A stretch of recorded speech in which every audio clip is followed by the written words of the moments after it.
Avant de rentrer dans le vif du sujet, je voulais juste que vous mesuriez sur une échelle de 1 à 10, aujourd'hui, vous, comment vous estimez le brevet RH aujourd'hui? Est-ce que ce brevet RH aujourd'hui est approprié à nous, la fonction RH, sur le marché des RH en 2018? Évolution de la fonction RH, vaste sujet.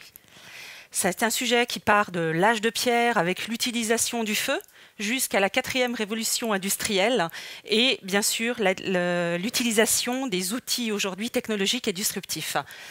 Pourquoi je parle de cette évolution?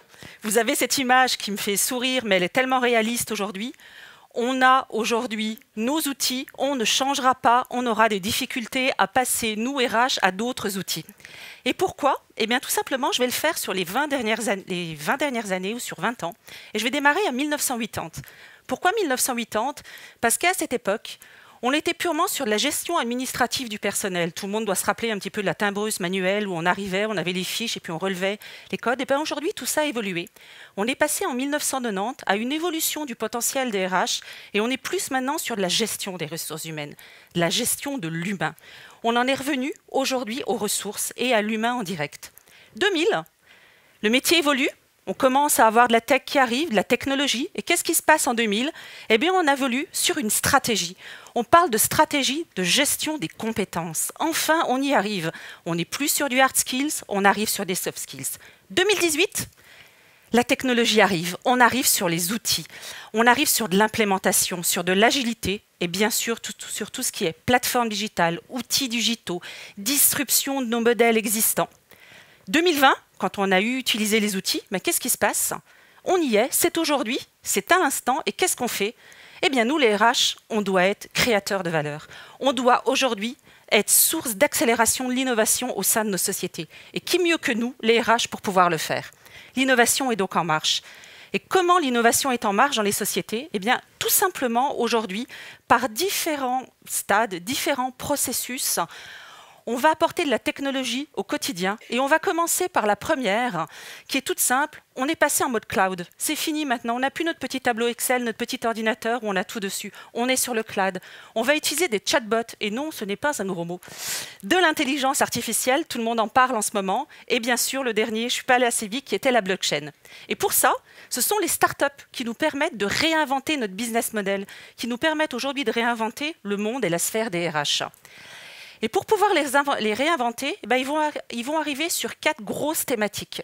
La première thématique sur la gestion des talents, talent management, comme vous l'avez déjà entendu parler, gestion des talents. Formation, bien sûr, les MOOC, les SPOOC, le digital learning, e-learning, etc. Recrutement, talent acquisition.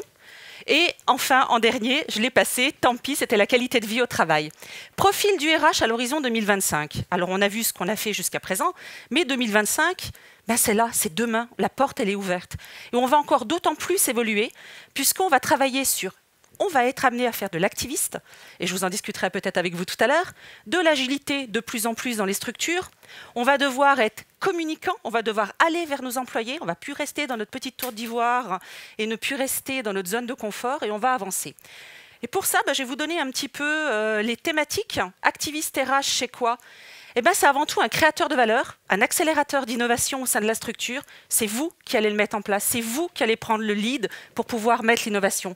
HR Capital Curator, alors non, ce n'est pas Terminator, c'est un mot qui existe aujourd'hui, qui est curateur, c'est un créateur de plans de développement pour la gestion des talents.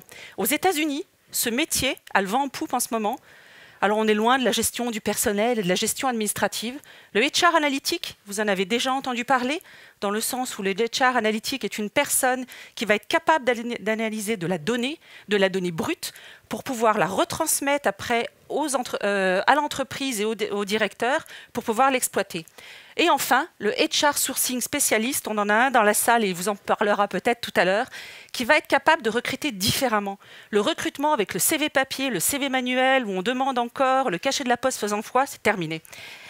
Et pourquoi je vous dis ça? Parce qu'il y a une évolution toute simple de notre métier, où on était à la base sur du papier pur. On a évolué avec le téléphone. À l'époque, il y avait encore, on va dire, les messageries sur le téléphone portable, le laptop. Et puis on évolue sur un métier qui va être beaucoup plus aidé par la technologie et l'intelligence artificielle, par exemple. Alors pourquoi je vous dis ça? Parce que quid du brevet RH en 2020? Est-ce que pour vous, aujourd'hui, il est toujours adapté? Je vous ai demandé une note de 1 à 10 tout à l'heure. Est-ce qu'aujourd'hui, cette note de 1 à 10 est la même que vous avez prise au début? Merci.